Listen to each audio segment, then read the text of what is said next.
Hello everyone, स्वागत है आपका exam on education YouTube channel पर। इस वीडियो में हम डिस्कशन करने जा रहे हैं जो स्ट्रेसेस हमें पेवमेंट पे नजर आते हैं जब हम एक रिजिड पेवमेंट बनाते हैं हाईवे इंजीनियरिंग सब्जेक्ट के अंदर। ये टॉपिक सभी तरह के एग्जाम्स के लिए इंपॉर्टेंट है, चाहे आप एसएससी जेई के एग्जाम लिखिए, चाहे आप आरआरबी जेई के एग्जाम लिखिए, चाहे आप गेट में जाएं, चाहे आप ईएस में जाएं, या किसी भी पीएसयू एग्जामिनेशन का आप जो है पेपर अटेम्प्ट करें, हर जगह पर इस पर्टिकुलर टॉपिक को इंपॉर्टेंस दी गई है। तो आइए इस शॉर्ट वीडियो में हम जानने की कोशिश करते हैं कि किस प्रकार से जो हमारे पेवमेंट के ऊपर स्ट्रेसेस आते हैं वो किस तरह से काम करते हैं। तो चलिए इसमें एक एक करके हम सारी चीजों को फटाफट से समझते हैं। बच्चे, सबसे पहले हमारे लिए जो सबसे इंपॉर्टेंट चीज है वो ये जानना है कि किस प्रकार के स्ट्रेसेस रिजिड पेवमेंट में देखे जा सकते हैं। स्ट्रेसेस की अगर मैं बात करूं तो इन्हें दो दिशाओं में या फिर दो प्रकार से डिवाइड किया जा सकता है। एक होते हैं वो स्ट्रेसेस जो आपके गाड़ी के टायर की वजह से आते हैं, which is wheel load stress. ठीक है बेटा, ये होता है जो गाड़ी के टायर से आता है। और दूसरे होते हैं ऐसे स्ट्रेसेस जो टेम्पोरल वेरिएशन की वजह से देखने को मिल जाते हैं, यानी कि टेम्परेचर की वजह से देखने को मिल जाते हैं। अब क्योंकि जो टेम्परेचर है उसका बदलाव दो तरह से देखा जा सकता है, एक आपका डेली वेरिएशन और एक आपका सीजनल वेरिएशन। एक ऐसा स्ट्रेस जो डेली वेरिएशन की वजह से आता है उसको हम लोग बोलते हैं वॉर्पिंग स्ट्रेस। बेटा, वॉर्पिंग स्ट्रेस, तो वॉर्पिंग स्ट्रेस तब देखने को मिलता है जब आपका डेली वेरिएशन आपके पास होता है तापमान का, यानी कि डे और नाइट में जो वेरिएशन है, डेली वेरिएशन, उसकी वजह से जो स्ट्रेसेस पनपते हैं आपके एक रिजिड पेवमेंट में, उसको हम वॉर्पिंग स्ट्रेसेस बोलेंगे। और वहीं दूसरी तरफ होते हैं हमारे ऐसे स्ट्रेसेस जो आपके देखने को मिलेंगे तब जब सीजनल वेरिएशन होगा, उनको हम बोलेंगे फ्रिक्शनल स्ट्रेसेस।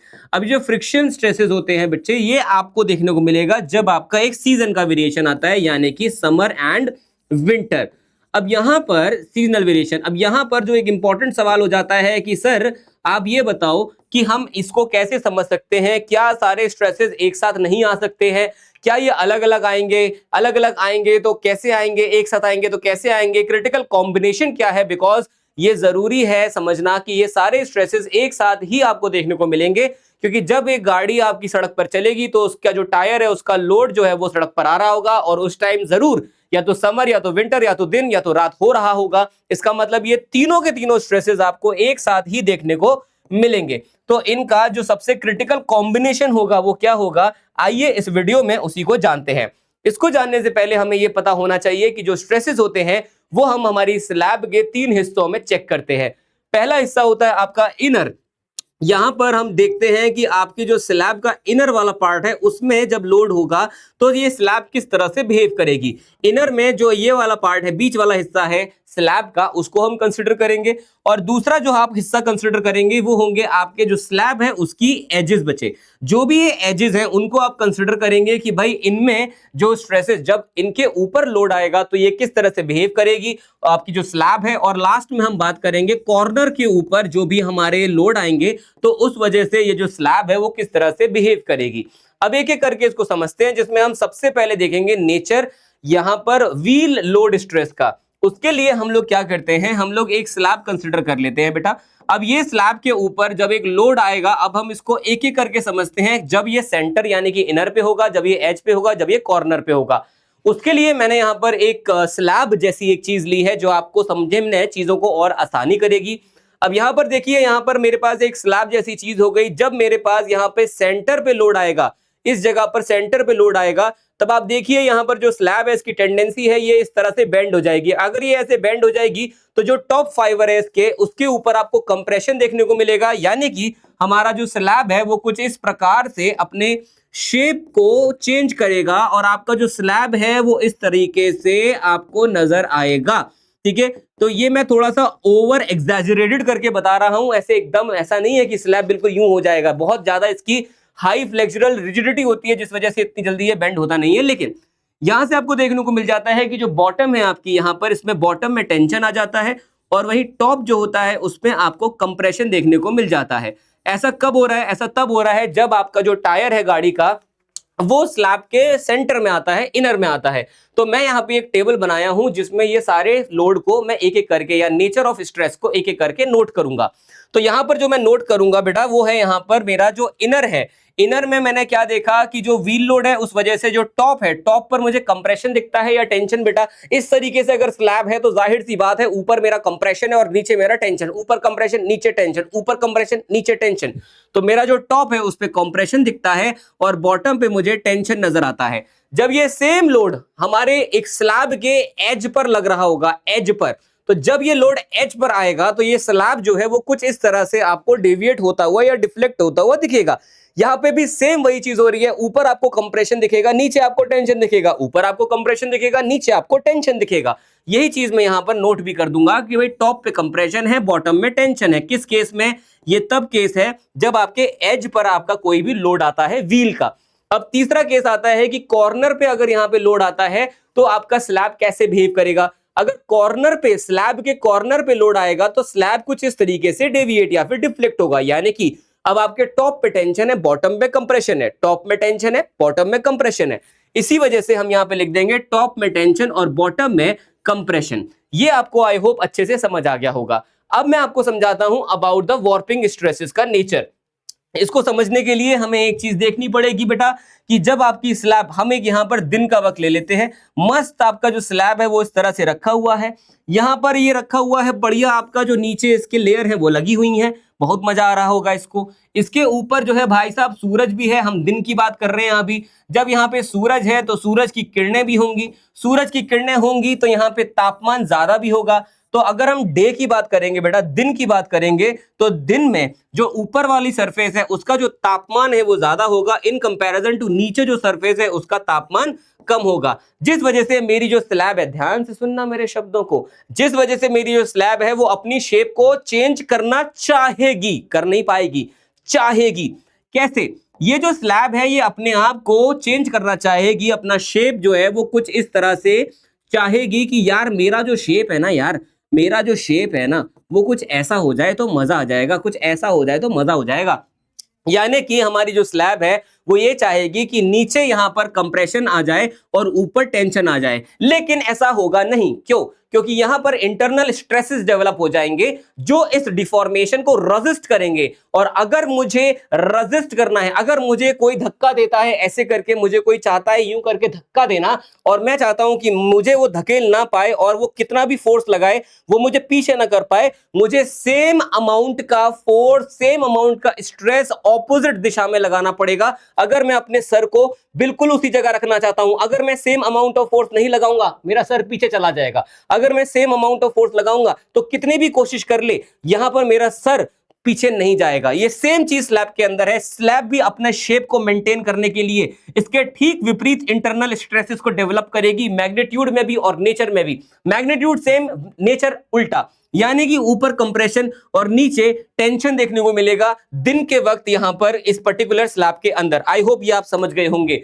क्योंकि ये स्लैब अपने ओरिजिनल शेप में रहना चाहती है इसीलिए ये इंटरनल स्ट्रेसेस को डेवलप करेगा और ऊपर कंप्रेशन नीचे टेंशन आपको देखने को मिलेगा। हम यहां पर नोट कर देते हैं, दिन के वक्त में ऊपर कंप्रेशन नीचे टेंशन, ऊपर कंप्रेशन नीचे टेंशन, ऊपर कंप्रेशन नीचे टेंशन। और रात को इसका ठीक उल्टा होगा। क्यों? क्योंकि अब नीचे रात के वक्त में क्या होगा, यहां का तापमान कम हो जाए, बढ़ जाएगा और ऊपर जो तापमान होगा वो कम हो जाएगा, जिस वजह से हमारी जो स्लैब है वो कुछ इस प्रकार से डिफ्लेक्ट होने की आशा रखेगी। आशा रखेगी कि मतलब चाहेगी, पर ऐसी हो नहीं पाएगी। नहीं हो पाएगी तो उसके लिए क्या करना पड़ेगा, उल्टे स्ट्रेसेस को डेवलप करना पड़ेगा इंटरनली, और वही यहां पे होगा। यानी कि नाइट टाइम में ऊपर टेंशन नीचे कंप्रेशन, ऊपर टेंशन नीचे कंप्रेशन, ऊपर टेंशन नीचे कंप्रेशन देखने को मिल जाएगा। ये चीज अगर समझ आ गई है तो अब हम चलेंगे हमारे तीसरे केस पर। तीसरा केस कहना गलत होगा, तीसरे फ्रिक्शनल स्ट्रेस पे या फिर हम स्ट्रेसेस पे बात करेंगे।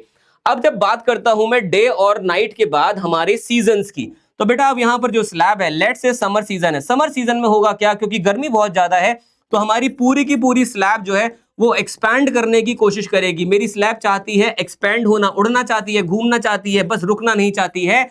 लेकिन इसका इंटरनल स्ट्रेसेस इतने ज्यादा डेवलप हो जाएंगे बिकॉज इसकी फ्लेक्सुरल रिजिडिटी बहुत ज्यादा है कि ऐसा ये कर नहीं पाएगी। इस वजह से इसमें ठीक विपरीत आपको फोर्सेस नजर आएंगे और यहां पर आपको ठीक उल्टे फोर्सेस जो है, इंटरनल स्ट्रेसेस जनरेट होंगे। और यहां पर जो हम लोग ट्राई कर रहे हैं कि भाई ये स्लैब जो है ट्राई कर रही है एक्सपैंड होने की, वो एक्सपैंड ना हो करके ये दोबारा क्या होगा, इसमें कंप्रेसिव फोर्सेस जनरेट हो जाएंगे, ठीक उल्टे जितने, ताकि ये जो शेप है इस पर्टिकुलर स्लैब की, वो शेप सेम रह सके। इसी वजह से यहां पर हम देखते हैं समर में हमें कंप्रेशन दिखता है, हर जगह कंप्रेशन, हर जगह कंप्रेशन। केवल आईआरसी सजेस्ट करता है कि कॉर्नर में रहने दो यार, कॉर्नर में ये सब चीजें नहीं है, कॉर्नर के पास खूब जगह है इधर उधर होने की, उसमें कोई स्ट्रेसेस नहीं आने वाले। तो यहां पर हम लोग यहां पे कुछ भी नहीं लिखेंगे। विंटर में ठीक उल्टा है, आपकी जो स्लैब है सिकुड़ना चाहती है, लेकिन उसको सिकुड़ने नहीं देंगे और इसको हम बराबर रख लेंगे। अचानक से मेरे अंदर मुझे लगता है नवजोत सिंह सिद्धू की आत्मा आ गई थी, माफ कीजिएगा। ये चीज समझ गए हो आप लोग। अब यहां से गेम शुरू होता है आगे का कि यार क्रिटिकल कॉम्बिनेशन कैसे डिसाइड करें इसमें सर। मैं बताता हूं, देखो भाई, सबसे पहली चीज तो जो डिसाइडिंग फैक्टर है आपका, वो यहां पे हम व्हील लोड को ले लेते हैं, पहली चीज। अब दूसरा चीज जो मेरा कंक्रीट है, क्योंकि ये बना कंक्रीट से है, मुझे ये देखना है कंक्रीट किसमें वीक है। बोलो किसमें वीक है, कमेंट बॉक्स में लिख दो। ये बेटा वीक होता है किसमें, टेंशन में। तो ये कंप्रेशन में तो वीक है नहीं, तो कंप्रेशन के जितने भी केस हैं वहां पर तो हमारा जो कंक्रीट है वो वीक है ही नहीं। अगर वो वीक है ही नहीं तो उसको क्रिटिकल क्यों बोलूं मैं, नहीं बोलूंगा। तो जहां जहां भी आपको कंप्रेशन दिख रहा है वो कॉम्बिनेशन तो सीधा सीधा हटा दो, क्योंकि ये यहां पर कभी भी क्रिटिकल कॉम्बिनेशन नहीं होगा। इससे पहले दूसरे केसेस हो जाएंगे, इससे पहले दूसरे केसेस हो जाएंगे, इससे पहले दूसरे केसेस हो जाएंगे। तो जब तक यहां तक बात पहुंचेगी फेलियर ऑलरेडी हो चुका होगा। तो एक तो ये आपका क्रिटिकल नहीं हो सकता, एक आपका ये भी क्रिटिकल केस नहीं हो सकता कभी भी, ठीक है। क्यों? क्योंकि आपकी जो कंक्रीट है वो स्ट्रांग है, कंप्रेशन में उसको कोई दिक्कत नहीं है, और ये भी आपका केस नहीं हो सकता है क्रिटिकल। अब आपके पास बचता है केवल वो जहां जहां पे आपका टेंशन आ रहा है वो। अब जैसे यहां पर हम कॉम्बिनेशन बना लेते हैं आपका समर मिड डे। अब समर मिड डे की मैं बात करता हूं, अगर समर मिड डे की बात कर लूं अगर यहां पे मेरे बच्चों, तो समर मिड डे में हमें देखने को मिलता है, एक मिड डे देख लेते हैं, एक हम देख लेते हैं समर मिडनाइट। समर मिडनाइट, ठीक है, समर मिडनाइट। ये हम अगर देखते हैं समर मिड डे और समर मिडनाइट, तो देखो इसमें क्या क्या कॉम्बिनेशंस आपको देखने को मिलते हैं।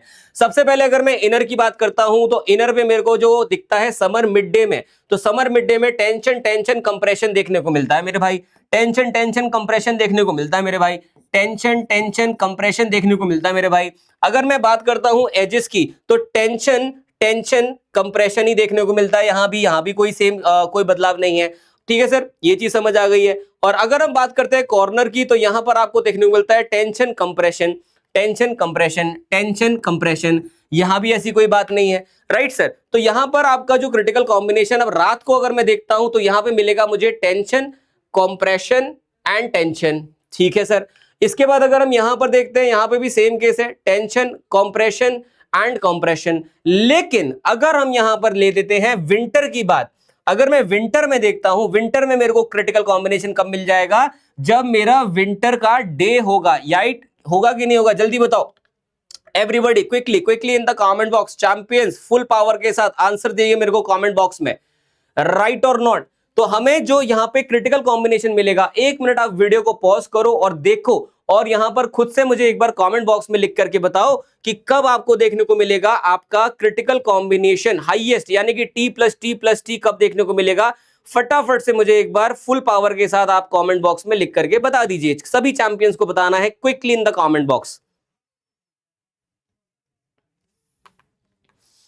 Very good. तो जब भी कभी आपके पास एक विंटर मिडनाइट का केस होगा, किसका बेटा, जब भी आपके पास विंटर मिड डे का, विंटर मिड डे का केस जब होगा, तब आपको देखने को मिलता है विंटर मिड डे में क्या हो रहा है चैंपियंस, विंटर मिड डे में बेटा टेंशन भी है, टेंशन भी है, टेंशन भी है, सबसे क्रिटिकल केस है ये विंटर का मिड डे। इसी सबको हमें कंसिडर करना है अपने डिजाइन के दौरान।